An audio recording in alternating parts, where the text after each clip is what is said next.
최근 유럽 지도자들이 세계적 무질서를 언급하며 국방비 증액을 촉구하고 있습니다. 국가 간의 불신이 군비 경쟁으로 이어지는 모습이죠.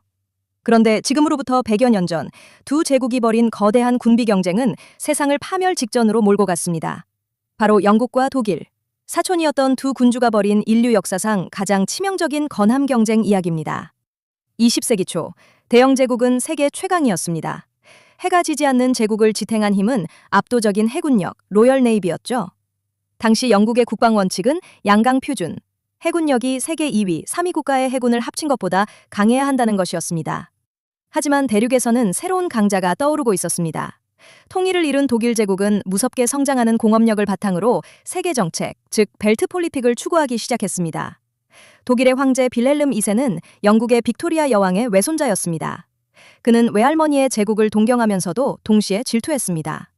그는 독일 역시 햇볕 아래의 자리를 차지해야 한다고 믿었고 그 수단은 바로 강력한 함대라고 생각했습니다. 1897년 황제의 야망을 실현시켜줄 인물이 등장합니다. 바로 해군 제독 알프레트 폰 티르피치였죠. 그는 영국 해군의 정면으로 맞서는 대신 이른바 위험 함대 이론을 제시했습니다. 독일 함대가 영국 함대와 싸워 이기지는 못하더라도 영국 함대에 치명적인 피해를 줄 수 있을 만큼 강력하다면 영국은 독일과의 전쟁이라는 위험을 감수하지 않을 것이라는 계산이었습니다. 이 이론에 따라 1898년과 1900년 독일은 두 차례의 함대법을 통과시키며 대규모 군함 건조에 착수합니다.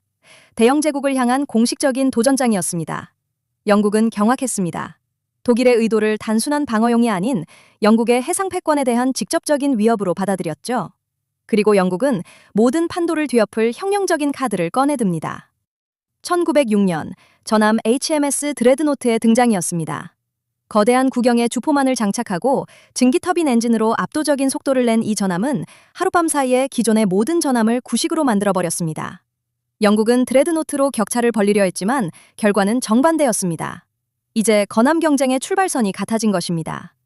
독일 역시 드레드노트급 전함을 건조하기 시작했고 인류 역사상 가장 비싸고 위험한 군비 경쟁에 막이 올랐습니다.